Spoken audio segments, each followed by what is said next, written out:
très belle comparaison. Parce que ça marchait vraiment avec la lumière, les impressionnistes, la lumière, la nature, etc. C'était bien. Ça m'avait plu et alors j'ai dit, bon, on va lancer un petit débat écrit. Il n'y en a pas beaucoup hein, qui m'ont répondu. Je crois que vous êtes 5, quelque chose comme ça, qui ont répondu. Quand je le fais, essayez de vous efforcer de répondre un peu plus. Comme ça, moi, je vous renvoie votre texte corrigé. C'est pas la peine d'écrire beaucoup. Hein. Il suffit d'écrire quelques lignes et vous vous retrouvez confronté aux erreurs classiques, quoi. Alors, nous y sommes, oui, c'est l'heure. Donc, je vous avais envoyé le tableau du subjonctif. Oui. Alors, le subjonctif est quelque chose de très, très difficile. C'est assez compliqué comme utilisation en français, le subjonctif.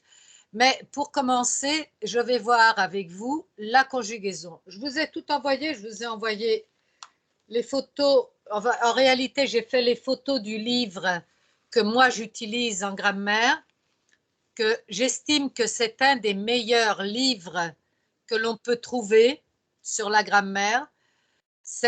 Il est très complet, il explique bien, sans faire des grandes phrases qui ne servent à rien, des phrases assez simples, assez courtes, assez concises, et surtout ce que j'aime, c'est qu'il explique en français. Parce qu'une personne qui veut apprendre le français doit aussi essayer de comprendre les règles qui lui sont données.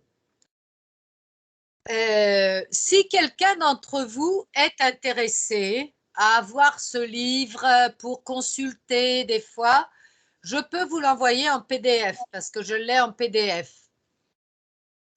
Alors, je ne sais pas si ceux qui peuvent être intéressés, vous pourriez être intéressés tous, plus ou moins. Oui, je suis intéressée. Oui, Enrico, oui, Concetta, oui. Fiorella? Ça t'intéresserait, le livre de grammaire? Ça veut dire oui? D'accord. Bon, ben alors écoutez, je vous l'enverrai avec le prochain envoi que je fais ce week-end. Je vous mettrai le PDF de ce livre qui s'appelle Griffe. Griffe, c'est parce que c'est le centre de recherche de l'enseignement du français. C'est la sigle Griffe. Et c'est vraiment… Pardon, Muriel, oui. Le livre s'appelle Griffe. Oui. Il était édité par Zanichelli. Zanichelli? Oui, mais je vous dis tout de suite, vous ne le trouverez pas. Ah bon? Parce que moi, j'en avais à la maison, parce que quand j'enseignais, j'en avais pris il y a quelques années. Et j'en avais qui m'étaient restés en plus parce que le représentant de Zanichelli me laissait toujours des copies, etc. Et je les avais conservées précieusement. Et puis, je les ai distribués. Et à un certain moment, je me suis rendu compte que j'en avais plus. Alors, j'ai appelé la Zanichelli et j'aurais dit, au secours, j'ai plus de griffes. Et ils m'ont dit, mais on ne le fait plus. C'est comme toutes les belles choses, elles finissent un jour. Et alors, je dis, mais comment? C'était un des meilleurs. Il est bien mieux que ce que vous publiez maintenant. On sait, mais on ne le publie plus. Il n'est plus publié. Vous savez que les professeurs, les écoles, on était obligés ces derniers temps, enfin les dernières années d'enseignement, ça a été une bataille avec les maisons d'édition parce que nous étions obligés même, si on se trouvait bien avec un livre, le livre changeait tous les ans et après, ils nous obligeaient comme ça, tous les 2 ans, de renouveler, de faire renouveler les livres, si bien que les élèves ne pouvaient pas revendre les livres. Si vous connaissez des jeunes qui essayent de revendre leurs livres, vous leur demanderez, vous verrez, ils ont beaucoup de difficultés parce qu'on leur dit toujours « Ah, mais c'est la vieille édition de 3 ans ».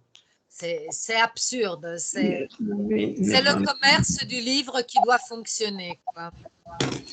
Alors, le griffe, oui, Peut-être on peut le trouver à Libraccio. j'ai déjà tenté parce que j'ai un Libraccio sur la place, pas loin de chez moi, puisque j'habite Paolo Sarpi, on a le Libraccio sur la place Gramsci. Et ils ont téléphoné aux autres Libraccio, non. Moi, je l'ai trouvé d'occasion. J'ai demandé d'avoir le PDF. J'ai payé le PDF. J'ai acheté le PDF à quelqu'un qui le vendait. C'était l'édition de 2009, qui a été une des dernières éditions qui a été parue. Et ils m'ont vendu le PDF. Donc, c'est pour ça que j'ai récupéré le PDF, mais c'est un livre que l'on ne trouve pas facilement. Et alors, Muriel, tu peux l'envoyer? Oui, c'est ce que j'ai dit. Ce week-end, je vous envoie à tous, je mettrai dans la communication, je vous mettrai, vous verrez, vous aurez le PDF du griffe. Je vous avertis qu'à ce moment-là, mon envoi sera plus lourd et je devrais envoyer tout en paquet. Donc, je donnerai 7 jours, comme je fais d'habitude, pour que vous puissiez décharger les documents. Et n'oubliez pas, déchargez-les. Hein, Ok. parce que quand ils envoient le paquet, après un peu, le paquet s'efface. Donc, alors, parlons du subjonctif. On va commencer par parler de comment se forme le subjonctif. Vous avez la formation. Alors, sur la feuille que je vous ai donnée, vous avez au point 1.2 la formation du subjonctif. Vous avez le verbe être et le verbe avoir. Évidemment, le verbe être et le verbe avoir varient à chaque fois. Ah, arrivato. È arrivato? Qualcuno è arrivato. Muriel. Non si sa chi, ma qualcuno è arrivato. Moi, bene. je suis Alberto. Alors, Laurie. Je ne pouvais pas me connecter. stiamo partecipando a una conversazione. Ah, Ciao, Alberto, c'est toi? C'est moi, c'est moi. Qui è arrivato? Eccoci qua. No, Si, c'était Alberto. c'est Alberto, oui. Ouais. Alors, donc, on regarde la formation du subjonctif. J'étais en train de vous dire que le verbe être et le verbe avoir, vous aurez remarqué, ils ne peuvent pas être monotones. Ils varient toujours suivant les temps que l'on prend. Ils changent leurs racines. Ils sont très artistiques, le verbe être et le verbe avoir. Alors, le verbe être devient je sois, tu sois, il soit, nous soyons avec le Y, vous soyez et il soit avec le I normal. Vous remarquez qu'on vous met le que parce qu'effectivement, le subjonctif, on comprend qu'on a affaire au subjonctif lorsqu'il y a le pronom que qui est introduit, c'est-à-dire une conjonction. D'accord ? Il faut que je parle, que je parte. Il faut que je sois tranquille. D'accord ? Il faut que je... Oui. Ok. Il faut donc le que est le premier signe reconnaissable du subjonctif. Déjà ça, c'est une chose. Le verbe être, c'est j'ai, tu es, il est, nous ayons, vous ayez, ils aient.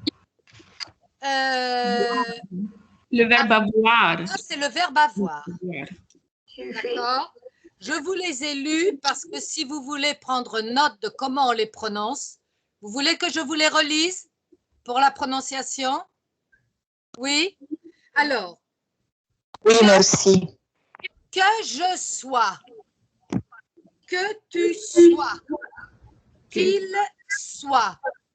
que nous soyons, le Y2I, donc soyons, que vous soyez, qu'il soit. Hein? La première, la deuxième, la troisième personne du singulier est identique phonétiquement à la troisième personne du pluriel. D'accord? Verbe avoir. Que j'ai, est, tout simplement. Que tu es, qu'il est, que nous ayons, Que nous vous ayons, ayez, que et nous qu'il ayons. est. Tutte queste lettere in più non si pronunciano. Ok? Qu'il est. Oui. Alors, en général, pour tous les autres verbes, c'est écrit, le subjonctif présent emprunte son radical et certaines de ses désinences à deux temps de l'indicatif, le présent et l'imparfait. Donc, nous devons reprendre notre tableau des verbes. Le présent et l'imparfait redeviennent la clé pour comprendre comment faire. Les désinences des verbes, disons, pour le subjonctif sont les mêmes pour tous les verbes. Pour tous les verbes. C'est-à-dire, ce sont les désinences, les terminaisons des verbes du premier groupe au présent de l'indicatif. C'est pas difficile, vous vous en rappelez. ES, ONS, EZ et ENT. D'accord? Donc, vous devez prendre les terminaisons de l'indicatif présent des verbes en ER. OK? Le problème va être la racine. Alors, regardons un peu. Bon, les verbes en ER, eh bien, ils vont se conjuguer comme au présent avec l'exception du nous et du vous qui ont un i supplémentaire, comme à l'imparfait. D'accord? D'accord. D'accord. OK? Donc, que je parle, que tu parles, que il parle, que nous parlions, que vous parliez et qu'il parle. C'est pas difficile en réalité, c'est assez mécanique. Le verbe finir va prendre comme pour le même radical qu'il prend à l'imparfait, le radical de l'imparfait, mais les terminaisons du présent des verbes en ER. C'est-à-dire que je finisse, on retrouve le fameux is, d'accord? Que je finisse, que tu finisses, qu'il finisse, que nous finissions, que vous finissiez et qu'il finisse. D'accord? D'accord. Et après, vous avez les autres. Eh oui. Alors, la seule chose intéressante, c'est qu'une fois que vous avez compris la première personne, le reste ne change plus. Le verbe sortir, que je sorte, Que je sorte. Que je sorte. que je sorte, que tu sortes, qu'il Sorte, sorte, que nous sortons, que nous que sortions, vous sortiez, que vous qu'il sorte. sortiez, qu'il sorte. Recevoir, que je reçoive, Que je reçois, que je reçois. Que nous recevions. Que vous receviez, que reçoive. peindre, que je peigne. Que tu peignes. Que nous peignions. Pour certains cas, on retrouve la racine du verbe à l'imparfait. Parce que, par exemple,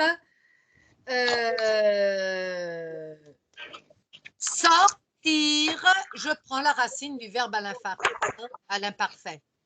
Parce que je disais je sortais. Et là, que je sorte. D'accord?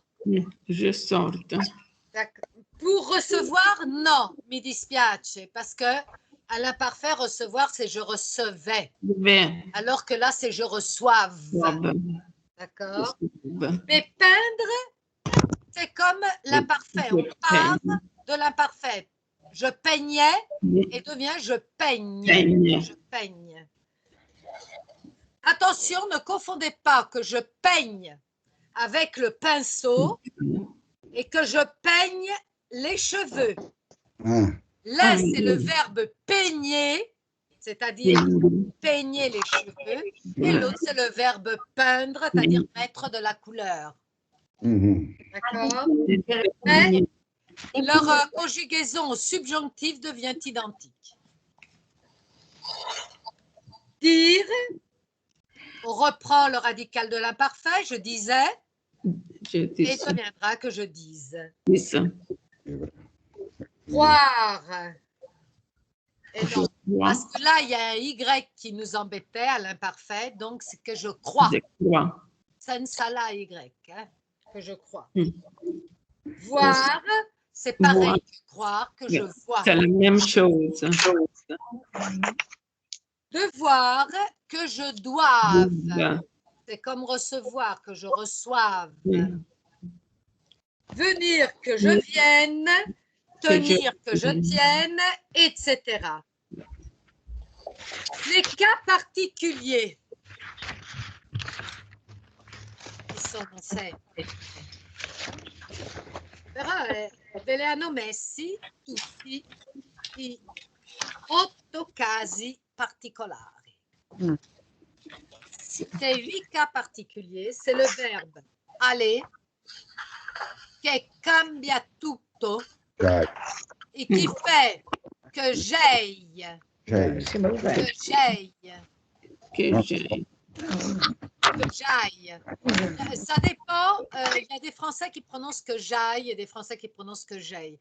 Que j'aille peut-être est mieux pour vous, c'est plus facile. Que j'aille, espérant que nous allions. Il prend un i devant les deux L à la première personne du singulier, alors que à la première personne du pluriel, il n'y a plus le i, il a disparu. D'accord? Après, vous avez faire, que je fasse. E è così. Però in italiano, faccia, si può assomigliare. Légèrement, hein. Vous, Ouais. vous avez le C, nous, on a le S. Mais c'est que je fasse, que nous fassions. Vouloir, que je veuille. Veuille. Si forma questo y. Et que nous, là aussi, le y disparaît parce qu'il devient que nous voulions. Donc, il ne prend plus qu'un seul L et il a perdu le i. Que je puisse, pour pouvoir, que je puisse, que nous puissions. Savoir, que je sache. C'est difficile. Je chasse. Que je sache. Quand j'étais petite, j'aimais beaucoup que je sache. Ça me Muriel, semblait très élégant. Muriel, Oui. Ma sono Rossana, ascolta, dopo il verbo faire, siccome la mia fotocopia è un po' tagliata, Ah, si. prima di savoir, che verbo avevi detto? Alors, entre faire et savoir, il y a le verbe vouloir et le verbe pouvoir. Je te les répète. Ok, Vouloir qui fait que je veuille et qui s'écrit V-E-U-I, 2 L-E. Et que nous voulions, qui s'écrit V-O-U-L-I-O-N-S. ok, Et grazie. pouvoir, ce l'hai? Sì, sì, Ah, ok. vouloir e pouvoir avevi detto che mancavano, giusto? Tra, Pouvoir, te lo tra devo faire dire. e savoir, sì. Pouvoir, ce l'hai? Sì, O te lo devo dire? prova a dirmelo, che così me lo scrivo. Que je puisse. Puisse, ok. Puisse, P-U-I, 2-S. Mhm. Et que nous puissions. poésie. Puission, Poésie. Que nous puissions. ok. Alors, savoir que je sache que nous sachions. L'ho sempre trovato elegantissimo. Valoir. Que je vaille, mio Dio, que je vaille. On l'entend très rarement, rassurez-vous. Que nous valions. Che nous Et puis, les verbes impersonnels pleuvoir et falloir, pleuvoir qu'il pleuve. Ne pas confondre pleuve et pleure. Parce que ça, c'est une erreur que mes élèves faisaient très souvent. Le ciel, il pleure aujourd'hui. Non, il ne pleure pas aujourd'hui. Il pleut aujourd'hui. Pleuvoir et pleurer, ne pas confondre. Anche se si tratta sempre d'acqua, ma non si confonde. Falloir, autre verbe impersonnel, qu'il faille. Qu'il faille. Qu'il faille. Ecco, vi ho dato tutto sto bel po' di roba. L'imparfait, no, non ve l'ho dato, spero. L'ho tagliato, vero? Che cosa? L'imperfetto, sotto, l'imperfetto di subjonctif. No, su questo non c'è. L'ho tagliato. No, c'è. C'è solamente avere. No, lasciatelo perdere. No, c'è l'imperfait anche. Employé, valeur. L'imparfait du subjonctif. Lo usa più nessuno. Lo tagliamo. Non andate a torturarvi la mente con l'imperfetto del subjonctif. Perché è un'altra radice, cambia di nuovo le radici, que je puisse devient que je puisse, eccetera. Inutile, inutile, poi è veramente inutile. Potete solo incontrarlo come dire,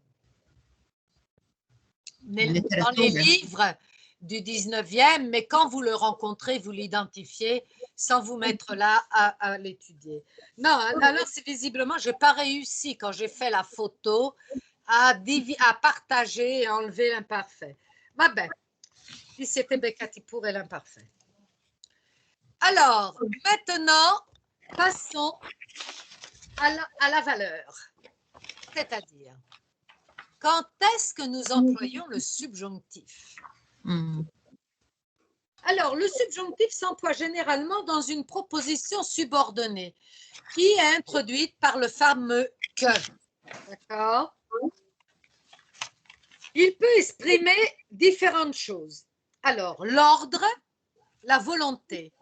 C'est-à-dire, il est introduit par des verbes comme « il faut »,« il doit », etc., etc. Il faut, je veux, ok? L'ordre et la volonté. Le désir et le souhait. C'est-à-dire quand c'est introduit par des verbes comme désirer, aimer, aimerait quelque chose, j'aimerais que tu souhaitais et reviennent. Mais attention, attention. L'exception qui confirme la règle. Espérer. Espérer, en réalité, le verbe espérer à la forme affirmative, on emploie le futur dans l'indicatif ou le conditionnel dans la subordination. J'espère qu'ils réussiront. Réussiront. Voilà. Attention. C'est le futur. Vous avez remarqué, on emploie le futur, mais quand le verbe est à la forme affirmative. Si le verbe est à la forme négative, je n'espère plus, par exemple, qu'il réussisse. Alors, avec la négation, j'emploierai le subjonctif. C'est clair? C'est clair. Ok. Bon, la crainte, la peur, le regret, il craint que, nous avons peur que, je regrette que, ça ne pose pas de problème. Les sentiments et les états affectifs. Elle est ravie que. Je suis désolée que, et subjonctif, nous sommes heureux que, etc. Il soggettivo. OK? Ok. Le doute et la certitude.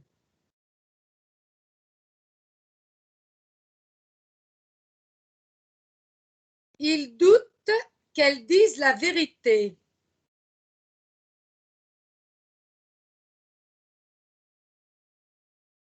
Il semble que tu aies tort, mais vous avez remarqué que quand on utilise le verbe douter ou le verbe sembler en forme pronominale, c'est-à-dire se douter ou sembler à moi, se sembler, c'est un peu brutal à dire. Dans ce cas-là, on utilisera l'indicatif, présent indicatif, d'accord? Avec les verbes pronominaux. OK?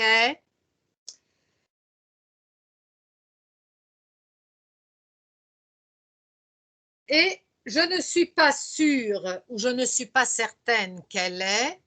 Par contre, si je mets je suis sûre ou je suis certaine, je dois mettre le présent. Je suis sûre qu'elle a peur. D'accord? Je ne suis pas sûre qu'elle ait peur. OK? Ça va? Je vous laisse le temps de prendre quand même des notes si vous avez besoin. Après, vous avez le cas de l'opinion personnelle, à la forme négative ou interrogative.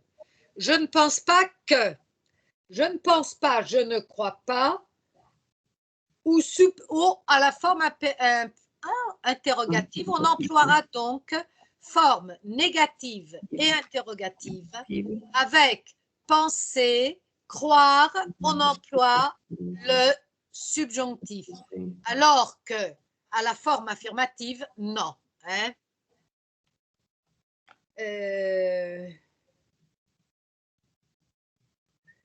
À la forme affirmative ou dubitative, les verbes croire, penser, supposer, imaginer, dire et paraître sont suivis d'une subordonnée à l'indicatif. D'accord? Vous avez vu cette ligne? C'est important. Je pense que tu es fatigué. Il suppose que nous sommes de son avis. On dit que c'est un égoïste. Il paraît qu'il neige en montagne, etc. Attention, dans tous les cas de 1,1 à 1,6, le subjonctif est employé quand le sujet de la subordonnée n'est pas le même que celui de la principale. C'est-à-dire que vous avez vos deux propositions, la proposition principale et la proposition subordonnée. Le sujet, par exemple, je ne suis pas sûr qu'il. Dans la principale, c'est je, sujet. Dans la subordonnée, c'est il. D'accord? OK. Si le sujet est le même, le premier verbe est suivi d'un infinitif. Il n'est donc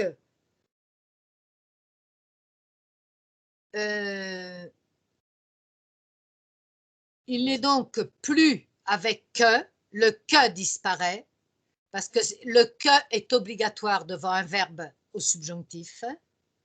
Donc, il n'y a plus de subjonctif, il n'y a plus de que.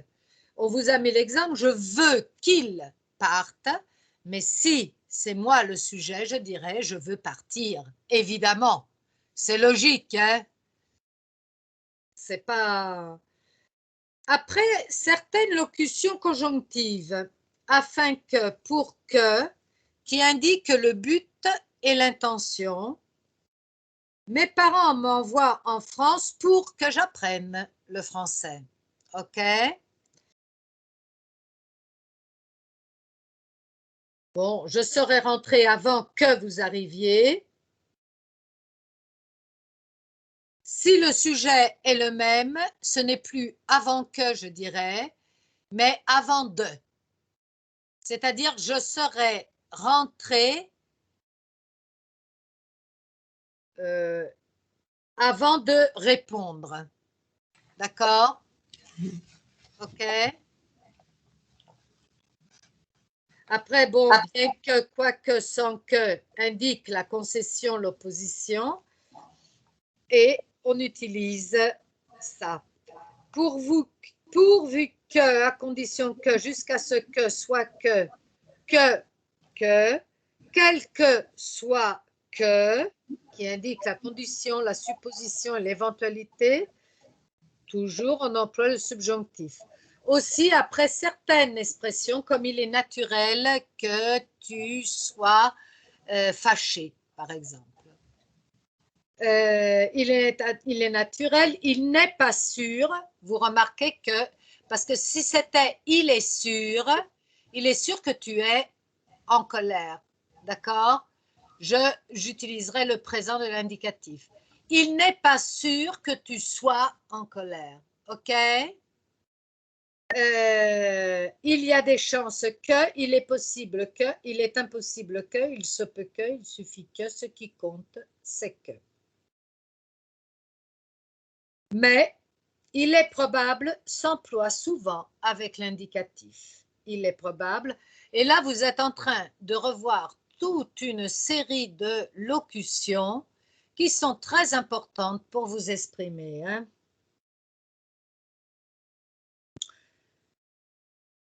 Aussi, après le superlatif. Par exemple, ici, on vous dit le moins qu'on puisse dire, c'est que c'est un idiot.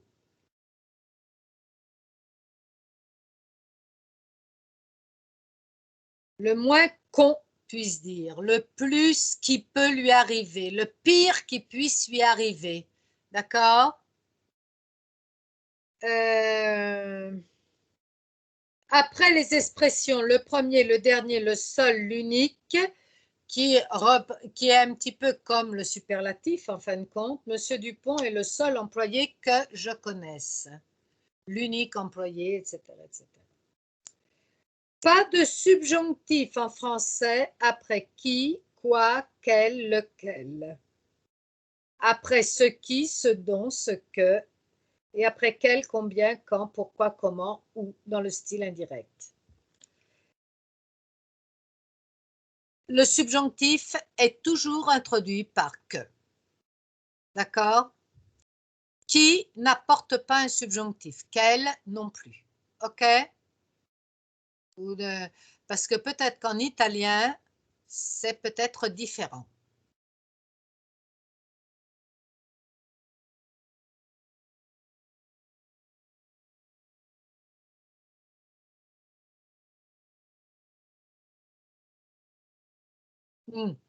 Vabbè. Alors, je ne vous avais pas donné d'exercice. Non, hein? Non, Je ne t'ai pas envoyé d'exercice. non, pas envoyé. Alors, No, no. Vous êtes sage. vous en avez fait? Vous avez été sur le point et fait-le pour faire des exercices de votre propre initiative? Non, non. Bien.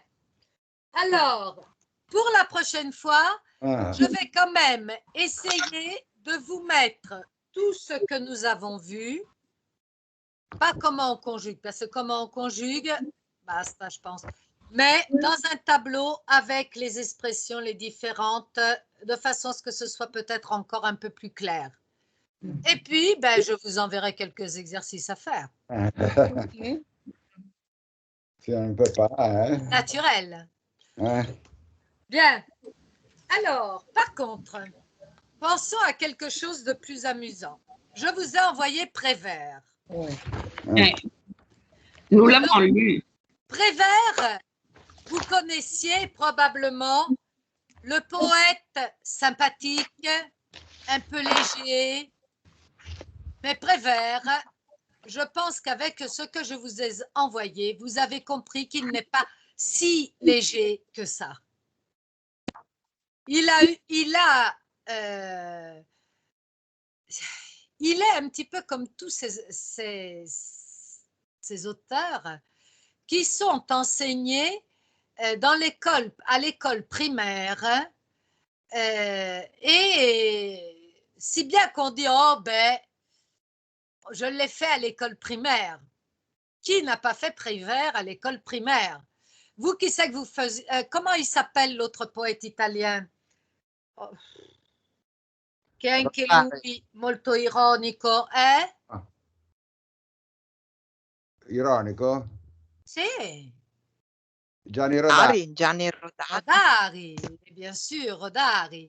Ma Rodari, che è lui aussi un petit Rodari n'est peu. pas ironique, c'est... Non, je ne crois pas qu'il soit ironique. Il est ironique. Il est ironique. Un peu... Ben, Rodari, on l'enseigne aux petits-enfants, pas pour... Eh oui, dans l'école primaire, ma fille avait fait Rodari. Alors, mais bien sûr, c'est le Rodari léger. C'est comme le Prévert que l'on fait à l'école primaire. Et souvent, les personnes pensent que si on les fait à l'école primaire, sont des auteurs faciles, sont des auteurs qui, en réalité, c'est pour les enfants. Eh bien non, c'est pas pour les enfants. Même Rodari, c'est pas vraiment pour les enfants. C'est un peu aussi ce que je vous avais expliqué. Si je vous ai parlé du Petit Prince, je vous ai dit, on fait lire le Petit Prince aux enfants, mais le Petit Prince, c'est aussi pour les adultes en réalité. Ah oui. C'est beaucoup pour les adultes. Le Petit Prince, c'est vraiment le livre, lisez-le de 7 à 77 ans. Ce que j'expliquais à mes élèves quand je leur faisais lire le Petit Prince, alors vous imaginez une classe de 16 ans, quand je leur faisais lire le Petit Prince en entier, ils avaient environ 16 ans. Et je leur disais, lire le Petit Prince. Oh, prof, je l'ai lu à l'école primaire. Ah, on me l'a acheté quand j'ai eu 7 ans. Ah, j'ai dit, relisez-le, en français évidemment, relisez-le et nous en parlerons. Et je verrai ce que vous avez compris du Petit Prince, ce que vous avez vu dans le Petit Prince. Après quelque temps, ils se rendaient compte que le Petit Prince, ce n'était pas seulement ce qu'ils pouvaient comprendre lorsqu'ils avaient 7 ans.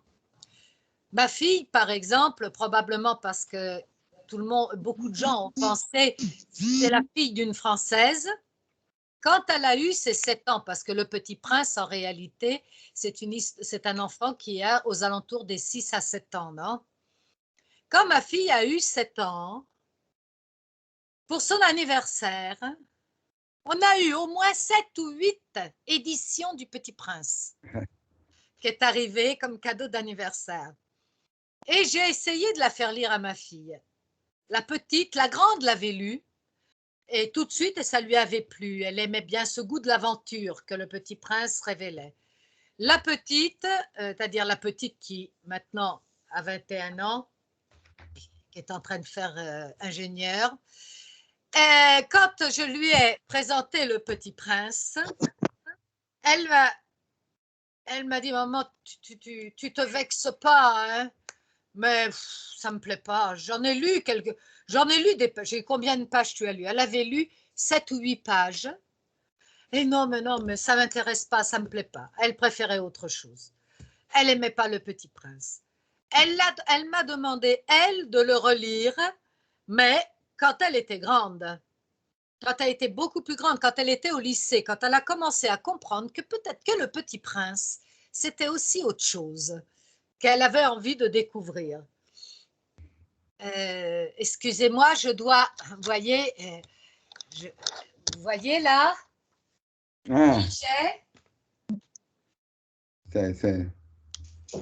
Le chat. Le chat. Il rentre. Entrez.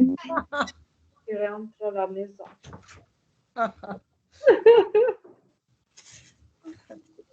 Alors, maintenant que j'ai remis ma petite chatte à l'intérieur, Alors, donc, j'étais en train de vous dire, il y a des livres comme ça qu'on en prend à la légère. Et Prévert n'est pas à prendre à la légère. Effectivement, Prévert, de sa vie, il naît dans une famille qui est quand même une famille avec des origines bourgeoises d'un certain niveau, mais son père et sa mère, il naît en 1000. Oddio, quelle année il naît exactement, Prévert? 1900 juste, je crois. Combien? 1900, il me semble qu'il naît Prévert, non? Non so quando è nato. Ma dice 1900. Beh, insomma. 1900 giusto. Oui, 1900, le 4 février 1900. 1900. Ah, 1900. 1900, Touron. Il naît en 1900. Prévert naît en 1900 à Neuilly. Neuilly, c'est une région, disons une banlieue parisienne, mais c'est une banlieue chic de Paris. Neuilly, c'est à côté du bois de Boulogne. Neuilly, c'est où Sarkozy a sa maison. Et beaucoup d'autres comme ça. D'accord? Neuilly est une banlieue chic de Paris. Elle l'a toujours été. Donc, il naît d'une famille bourgeoise, mais son père et sa mère probablement n'ont pas fait, disons, à cette époque, 1900, c'était le père qui avait la responsabilité de la famille, et le père n'a pas réussi à percer, à faire une carrière comme les autres hommes de la famille. Si bien qu'il explique que sa mère, pour arrondir les fins de mois, faisait des sacs pour les pommes de terre. Disons, elle tissait des sacs pour les pommes de terre pour essayer de pouvoir arrondir. Donc, il naît dans une famille où il voit que il y a les grands-parents, les oncles, les tantes, tout le monde est bien, mais que lui se rend compte qu'ils ont quand même un peu de difficultés. Même s'ils ne manqueront jamais de rien parce que la famille est très solidaire, la famille Prévert est très solidaire, et il y aura le grand-père qui réussira à faire obtenir par la suite un poste de directeur dans un bureau créé d'on ne sait où pour voir, tenez-vous bien, les pauvres qui ont réellement, qui méritent d'être aidés. Ils avaient créé à cette époque à Paris un bureau qui devait faire genre assistante sociale pour faire un espèce de recueillir les familles pauvres qui méritent vraiment d'être aidées. Sur quelle base, je ne sais pas. Et donc, le père allait avec lui souvent visiter les familles. Et donc, Prévert a grandi en voyant vraiment des situations difficiles, en se rendant compte des écarts, disons, socialement, en se rendant compte des injustices sociales. Parce que 1900, ça veut dire qu'il va se retrouver à avoir 2 guerres. Oui. Et à la Première Guerre mondiale en particulier, encore plus qu'à la Deuxième, qui c'est qui partira? Ben d'abord les plus pauvres. Parce que ceux qui sont bien nantis en famille, chacun arrive à mettre son fils, son neveu, dans des positions où on ne peut pas faire à moins d'eux. D'accord? Il y en aura pas beaucoup qui vont partir à la Première Guerre. Par exemple, un exemple, c'est Apollinaire. Apollinaire voudra partir, dira, moi, je veux aller voir ce que c'est que la guerre. Il reviendra blessé, il repartira, il reviendra encore plus blessé, il ne repartira plus. Sa famille faisait de tout à Apollinaire pour le tenir, pour l'empêcher d'accord, de partir. Mm. Et c'était ce qui se passait dans les familles. Par contre, les plus pauvres, non. Alors, on sait très bien que la Première Guerre mondiale, elle est partie en pensant que ça devait être quelque chose qui se serait résolu avant Noël. C'était ça l'idée. On pensait comme ça, oui. On pensait comme ça, avant Noël. Et en réalité, derrière toute cette mascarade que la France, l'Allemagne, enfin tout le monde se déclare la guerre, en réalité, c'était peut-être pas très correct de ma part, mais j'explique à mes élèves, ils étaient tous d'accord. Parce que c'était une période où il y avait de plus en plus de manifestations, de plus en plus de soulèvements populaires, de plus en plus de chômage, c'est-à-dire de gens qui n'avaient pas de travail. Donc, il y avait des risques énormes. Et les personnes que nous avions au pouvoir à cette époque-là ont bien pensé, mais même aux États-Unis, qu'une guerre, c'était le mal mineur, qu'il valait mieux une guerre qui aurait un peu étoffé un peu de population et qui aurait permis de reprendre. Mais, il pensait que la guerre pour Noël serait finie, qu'elle aurait duré, 4-5 mois, 6 mois. Et tout le monde a perdu le contrôle de la guerre. Et la guerre a duré, la guerre a fait du carnage, et quand tous les pays étaient comme ça, ils ont dit, il faut qu'on s'arrête là. On a été trop loin. Et on ne signe pas un traité de paix, mais on signe une fameuse armistice. Alors Prévert, il la voit cette chose. Et comme tous ceux qui vivent en 1918, oui, la paix, disons, les hommes qui rentrent du front, ceux qui arrivent à rentrer, il y a ceux qui rentrent blessés, il y a ceux, à cette époque-là, il n'y avait pas les psychologues, etc., comme ceux qui rentraient et qui avaient vécu des horreurs, parce que la guerre des tranchées, c'est quelque chose d'absolument terrible. Être dans les tranchées, de se retrouver, de marcher sur les cadavres, d'utiliser les cadavres comme escalier pour sortir de la tranchée. J'ai lu des textes authentiques sur les tranchées et vraiment, j'ai dit, s'ils ne sont pas tous sortis complètement fous, c'est un miracle. C'est un miracle.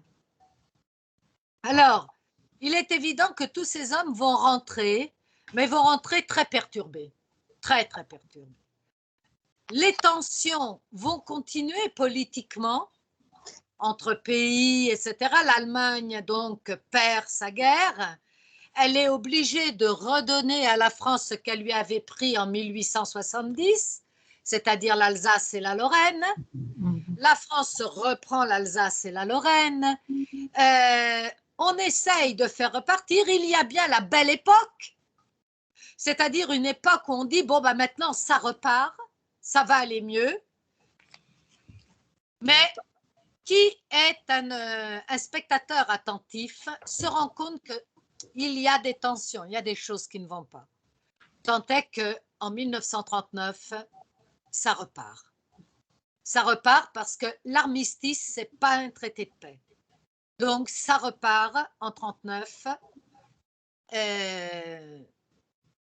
Comme en français, on utilise beaucoup, ma grand-mère utilisait souvent cette expression, c'est reparti comme en 40. Que moi, je ne comprenais pas. Et je lui disais, pourquoi comme en 40, mes mères? Et elle m'expliquait parce que c'est reparti exactement comme c'était parti en 14. C'est reparti en 39-40. Alors, et notre Jacques Prévert va vouloir aller combattre.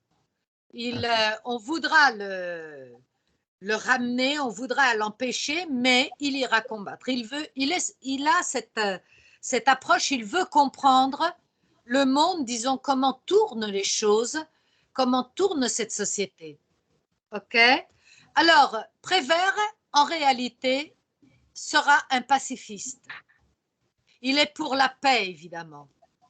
C'est un vrai pacifiste, mais pas un pacifiste qui fuit la guerre parce qu'il voudra aller combattre, il voudra comprendre ce que c'est que la guerre, il voudra comprendre l'angoisse que vivent les personnes qui sont à la guerre, hein. Il voudra aller au fond de tout ça. Donc, il va défendre la paix, il défendra les pauvres, le côté social, il défendra les biens, il défendra ceux qui ont le courage d'être authentiques. Il condamnera les bien-pensants. Il condamnera une société qui veut se couvrir la face. D'accord? Donc, en réalité, Prévert est un poète engagé. Il n'est pas seulement poète. Il a fait des films aussi. Il a écrit des films. Quai des Brumes, c'est de Prévert. Le texte, Quai des Brumes, Les Enfants du Paradis. Ce sont des films qui ont fait l'histoire du cinéma. Hein? Il a des films avec des acteurs comme Arletty dans Les Enfants du Paradis ou Jean Gabin dans Quai des Brumes. Sont des géants du cinéma de l'époque. Hein? D'accord? Donc, il ne fera pas que de la poésie, mais nous allons voir sa poésie. Je vous en ai envoyé plusieurs. Attendez que je me retrouve. La feuille, spero esserne la stampata. La feuille avec les poésies. Eccola. Sì, questa. Cioè, sono queste perché ho esitato, non sapevo se mettervele tutte o no. Poi non le ho messe tutte quelle che ho trovato, che ho raccolto. Ho cercato di selezionare pour vous donner. Alors, il faut aussi comprendre une chose. Prévert fréquentera aussi tout au début le mouvement surréaliste. Le mouvement surréaliste qui, au début des années, disons dans les années 20, à Paris se développera avec Breton, Éluard, Aragon, etc., etc. Lui, il fréquentera ce mouvement surréaliste et il va travailler avec ces poètes. C'est lui qui a inventé le jeu, par exemple, Cadavreski. Vous savez ce que c'est Cadavreski? Non. C'était le jeu surréaliste, c'est-à-dire une personne, vous prenez une feuille, vous êtes en groupe, une personne dessine la tête d'un personnage qui peut avoir la forme que l'on veut, elle peut être fantaisiste, etc. Puis replie la feuille, laisse passer seulement une attache, c'est-à-dire un coup de crayon, où la personne successive va attacher un corps,